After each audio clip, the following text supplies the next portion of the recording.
How about that? Yay, something went wrong. Okay, here we go. So that works, I guess. Come on down. There we go. All right, so, okay, now it's working, apparently. Yay! Big freaking whoop. Okay.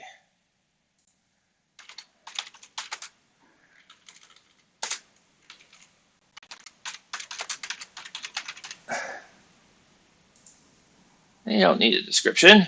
We're here now. All right. So let's try this again, shall we? Okay. So for the 5 people who are actually listening, we're here.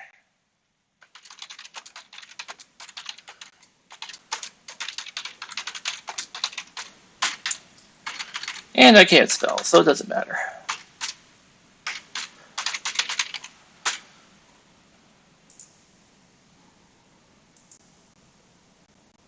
All right, so here we go. We are live, and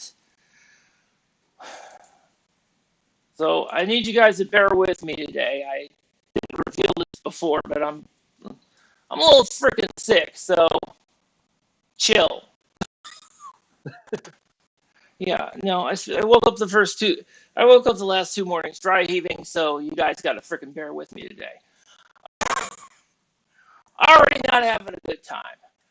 But what I am having a good time with is, of course, and by the way, Kyle went through all the women's basketball stuff, and I feel bad because none of you actually heard it, but it will be on the regular.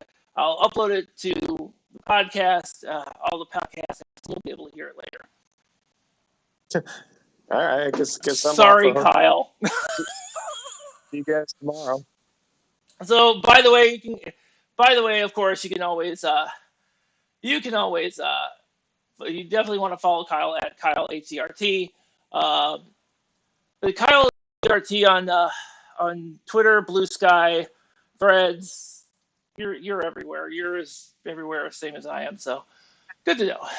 Most active on Twitter and Blue Sky. I'm trying to work Instagram. Threads is essentially an RSS feed of my posts, more or less. I don't really use it for anything other than that. But well, that's all right. It turns out they're gonna like turn Threads into some like AI bullshit anyway, so it doesn't matter. It doesn't matter. But anyway, we have the. By the way, one thing that isn't working, guys, is the chat. So if you are trying to ask me questions, not going to happen today. I have this big something went wrong thing, so I'm sorry you guys are just shit out of luck today. Did I actually not shut it down because you don't want to hear from John and Will? I do. It's just I'm not having a good day today. I'm sorry. I haven't had a good couple of days. It's what happens when you feel like crap. So, where do I want to go with this? I don't know. There's somewhere. Like, oh, this is the worst live episode ever. Yes, it is. Yes, it is. I'm grumpy, I'm sick, and I'm working through it, okay? All right, let's talk about Youngstown State. Let's just go into Youngstown State because Youngstown State beat Detroit Mercy, beat IU Indy 8 games in a row. Apparently, this is a Division I record for them. So apparently, switching coaches wasn't big a deal. I mean, a little bit of a big deal because by all accounts, everyone felt that they were one of the winners of the portal. And I mean, their spot in the Horizon League standings definitely reflects that. But getting the shit kicked out of you by Presbyterian is it's a weird it's one of those weird things where it's like, okay, that wasn't supposed to happen, and yet it did. it's something that probably wouldn't have happened last year. So there was a little bit of like a transitional period. Right now, they're obviously rolling. Yeah. I mean, 5-0 in the Horizon League, technically a game up on the league. They're positioned, obviously, already to do very, very well. Like Matt and I had talked about, they did get the win at Wright State. That is going to, have the potential to come in handy later on. They got the win at home, but against Oakland, again, seems like one that's going to come in handy later on. So, I mean, yeah. Indeed it will. Indeed it will. And I think the big thing for them, especially in the IU Indy game, you continue to see kind of the development of Gabe Dines. Because when Gabe Dines was in the game, IU Indy couldn't even do anything. And they have a 7-footer. And he couldn't do jack.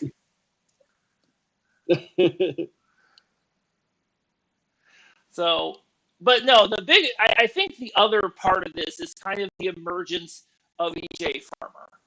EJ Farmer has been outstanding these last few games, and I think he's definitely made a statement in being able to kind of bury this. Absolutely. And yeah, this whole year I had been kind of, for most of the season, just looking at where Youngstown was at in the league. I'm kind of working on something, and my thought was it looked like Nico Gillette was going to, really live up to preseason potential and, everything he's done in his career and be, a first-team all-leaguer and a, big-time player like that. Lately, EJ Farmer coming on has kind of made that complicated because all of a sudden, Gallette's not even the leading scorer anymore. And honestly, that's not entirely his fault. It's just they have been absolutely. But that's kind of the way that Youngstown State has been going. They've been that this has been kind of their deal. They've been able to kind of whoever is having the hot hand is going to be the one running the show. And it's funny because that's kind of we should be used to this by now. We should be used to the fact that we have that Youngstown State has always had multiple weapons. And so it is extremely important for them to, definitely have not just Gillette, obviously, but having somebody else like an EJ Farmer, of course. But you have a bunch of other guys who can step up. What's for me, they're on the verge of doing a Dennis Gates. They have a bunch of guys. Like I mentioned that Gillette had kind of not been the big time scorer recently, hadn't been the go-to scorer recently. For the record, I still think he's an all-league guy. I think Farmer now would be an all-league guy. Without a doubt.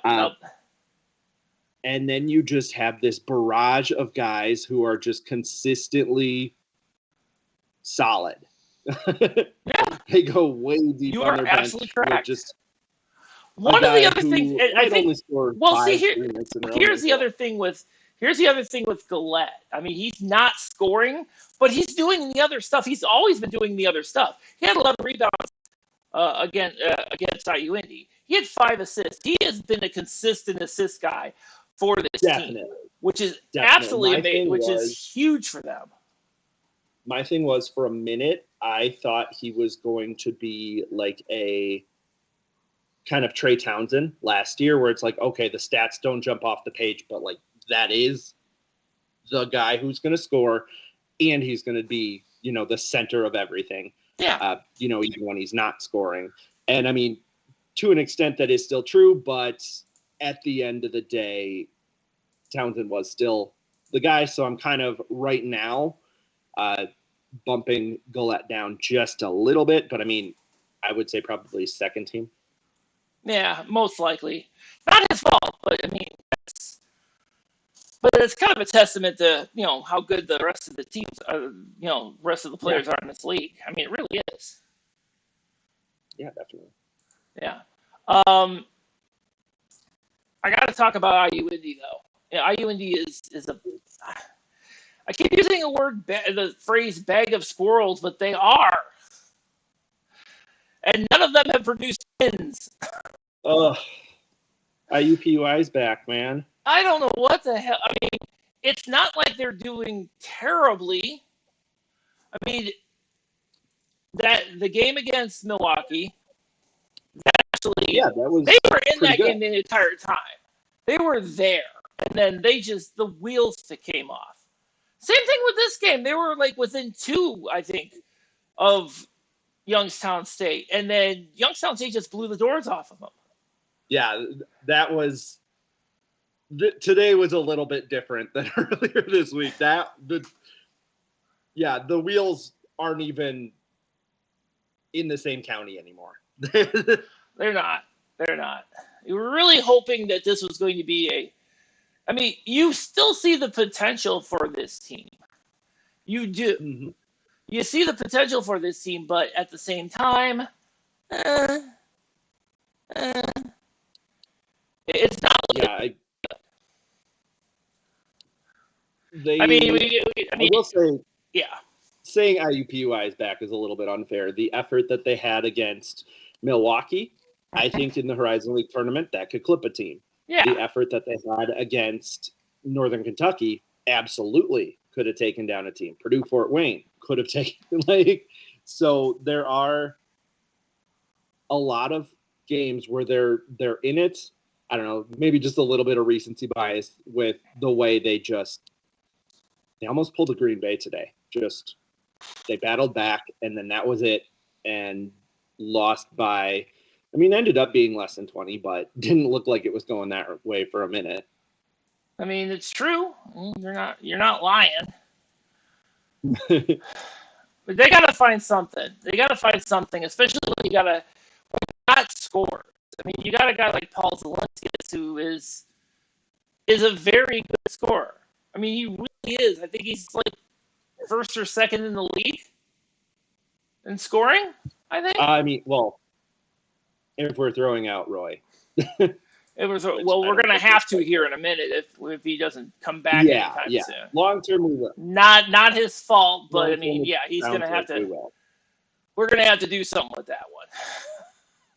But it's true. It's absolutely true. Of the guys who are consistently correct. Of the guys who are consistently out there, he is second, or who are currently as far as we know, ready to go.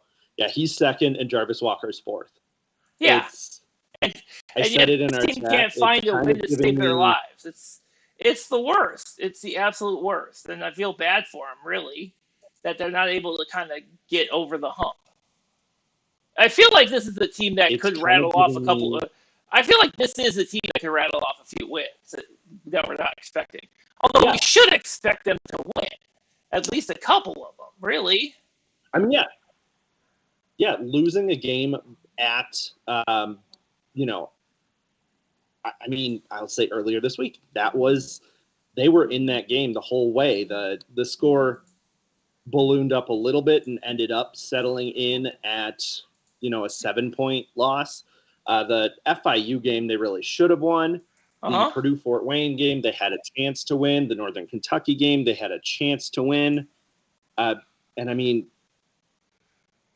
Milwaukee, at Purdue Fort Wayne, those are the two teams that are at kind of towards the top of the league in net.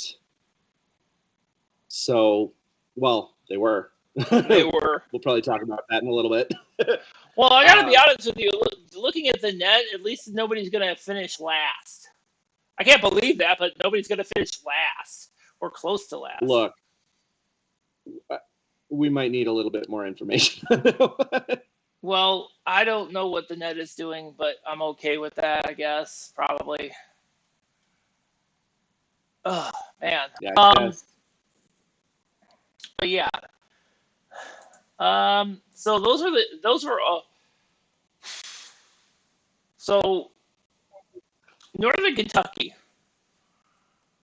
Northern Kentucky, I thought was kind of teetering, and then they beat Purdue Fort Wayne.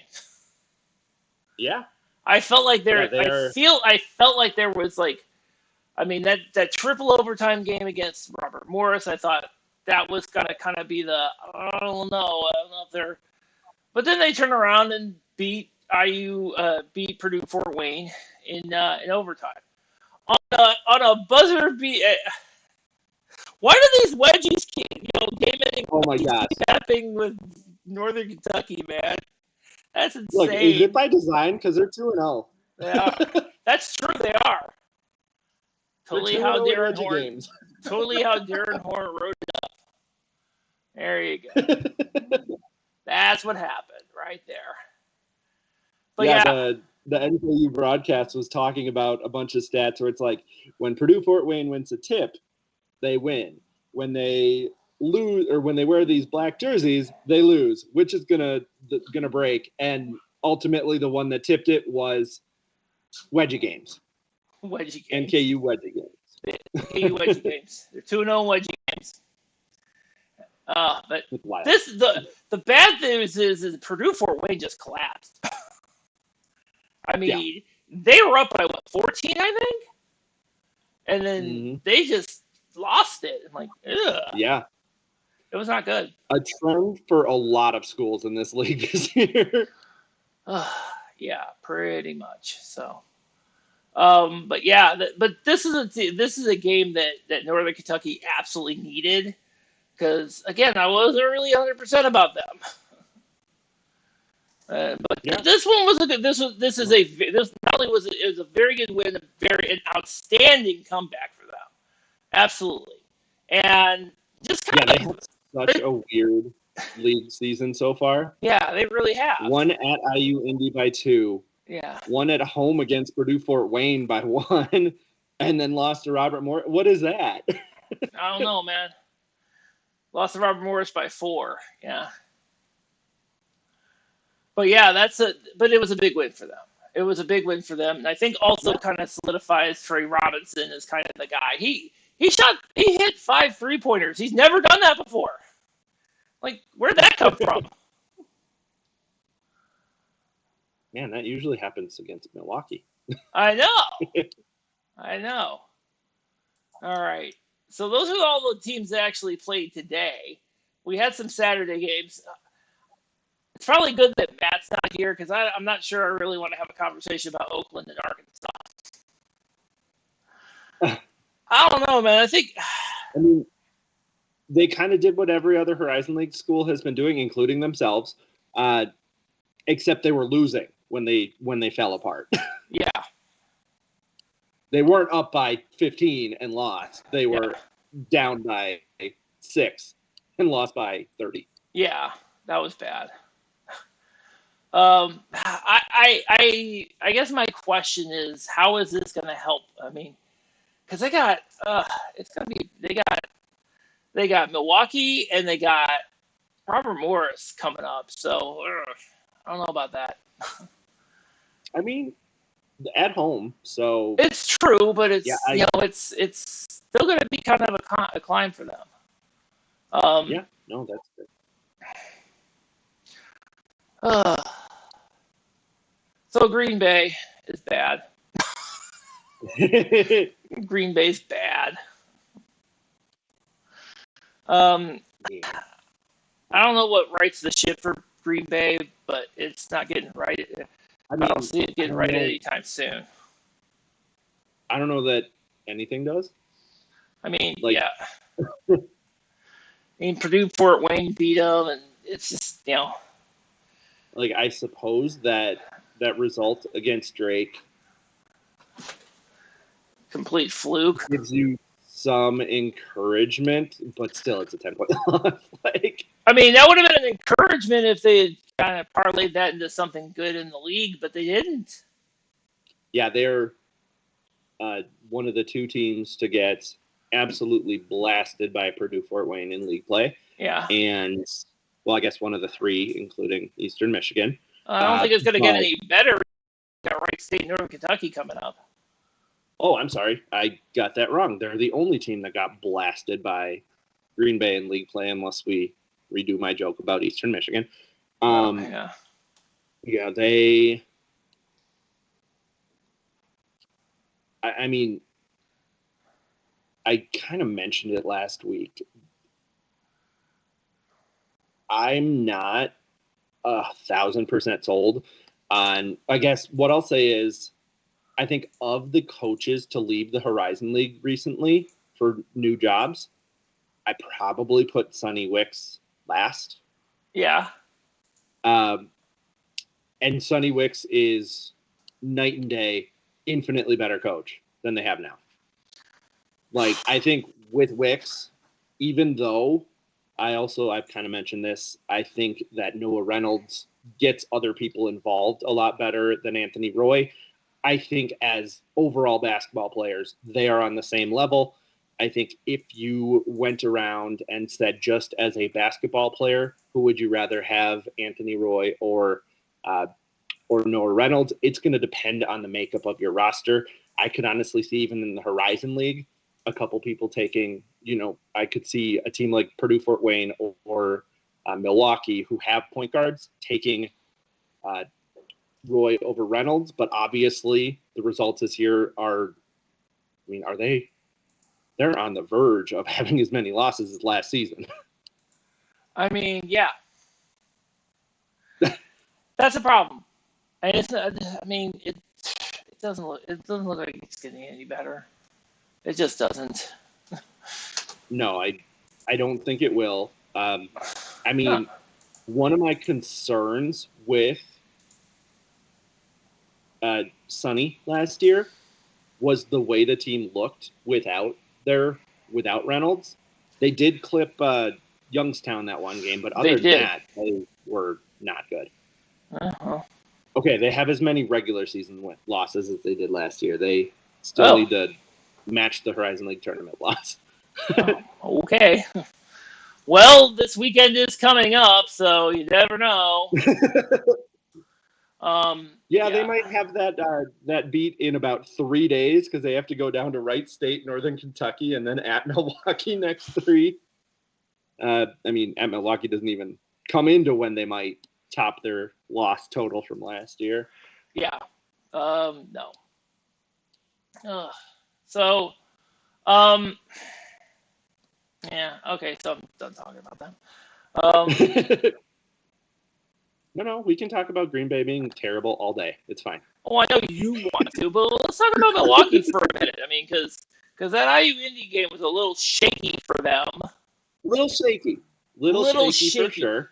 Little shaky. Now, again, I think that speaks more to IU Indy not being as bad as we thought, as opposed to Milwaukee not being as good as we thought. Because Milwaukee is really good. I mean, Milwaukee is still really good. Make no mistake of that. The thing that I've liked, especially watching the other teams in the league, Milwaukee closes games.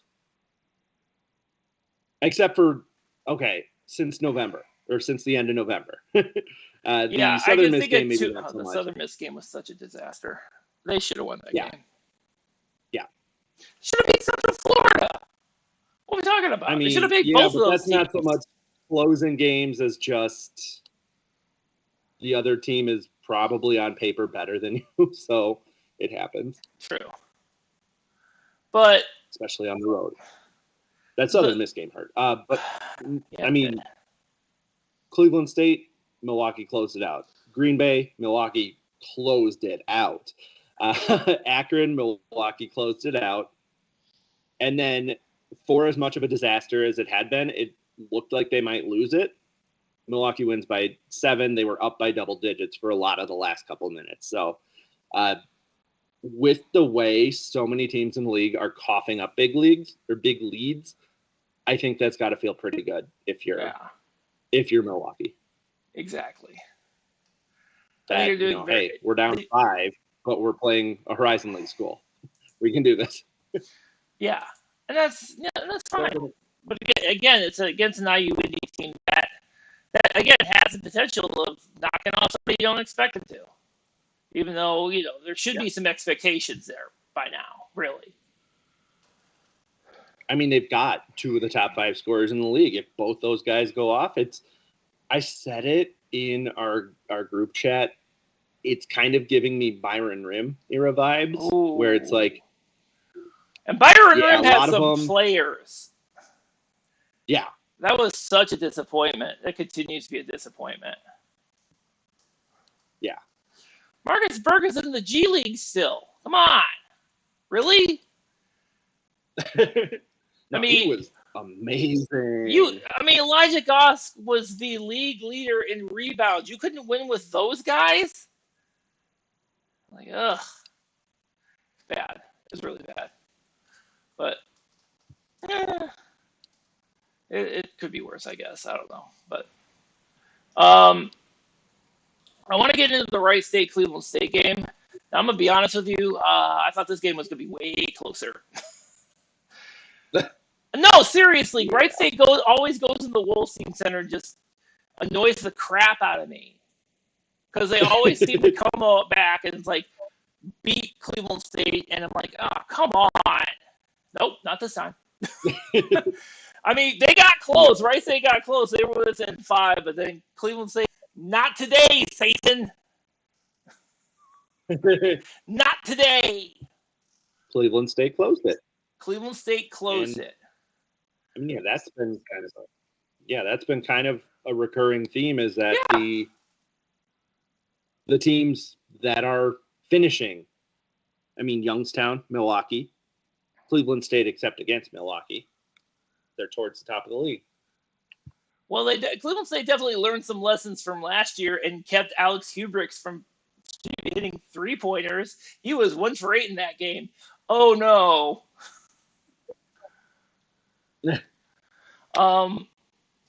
And once again, kind of Dylan Art. I mean, it's weird because Brandon Noel got 20 points, but it was like a really quiet 20 points.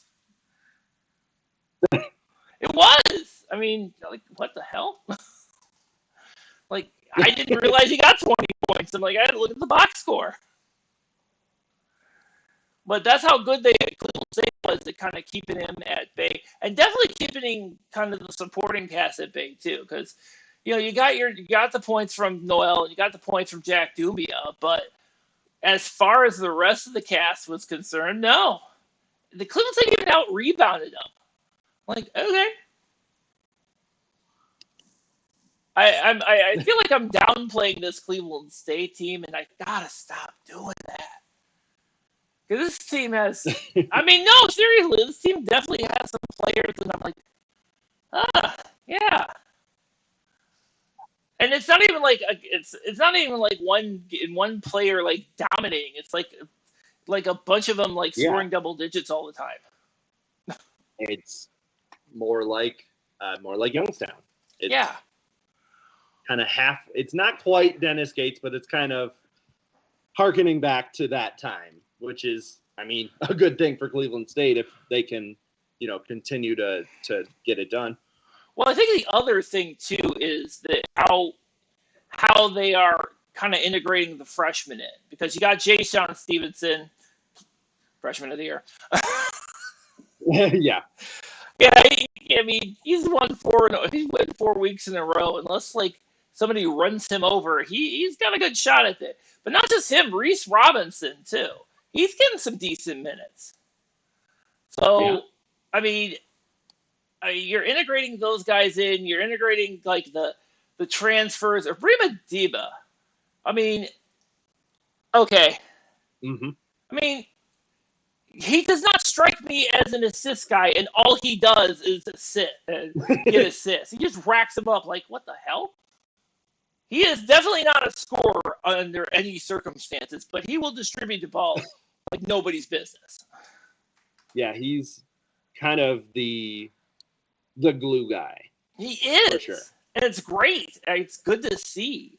And he doesn't turn the ball. Well, honestly, none of the. And again, I hearken back to what I talked about last week on the podcast, is that this is not a team that turns over the ball all that much. They only had 8 turnovers against Wright State. And that's kind of abnormally high for them, to tell you the truth. But it's true. The one improvement I definitely see from this Cleveland State team, free throws. They can actually hit them this year. Man, I wonder what caused that. Did a bunch of guys just get a lot better, or Or a bunch of guys who couldn't shoot free throws graduated. I love Tay Williams. I love Tristan and Rue. Those guys had outstanding games, but when you get to the line, it is like an adventure, and not a good one. This this edition though, I mean, even Abrima Diba, who obviously, I mean, they even made a comment. He's not a free throw shooter, 3 for 4. Okay, cool. Yeah. On the flip side, you have, again, Wright State needs to find somebody outside of Nolan Dumbia, and I don't know what. I mean, they got to write this. They really have to get others involved and get them involved in a way that, they got to start scoring. Everybody, the rest of this team has got scoring. Fortunately, I think the next team they got is at home against Green Bay. So, well, Green Bay is gonna fix your ills real quick. Yeah. So that'll be fun. If they want, look, if it was Bart Lundy, Brandon Noel's going for 40 next game. And yet it probably won't. I know, I hate to burst your bubble it now. That's the thing. It's, I don't know. It's been several games, and I'm still laughing about leaving your star player in, or one of your star players in, to set a record against your arch rival when the game is completely out of hand. I love that level of pettiness, don't you? I do. I do when my team's dishing it out. Receiving it would probably suck. Yeah, probably. They do have, and then the other thing.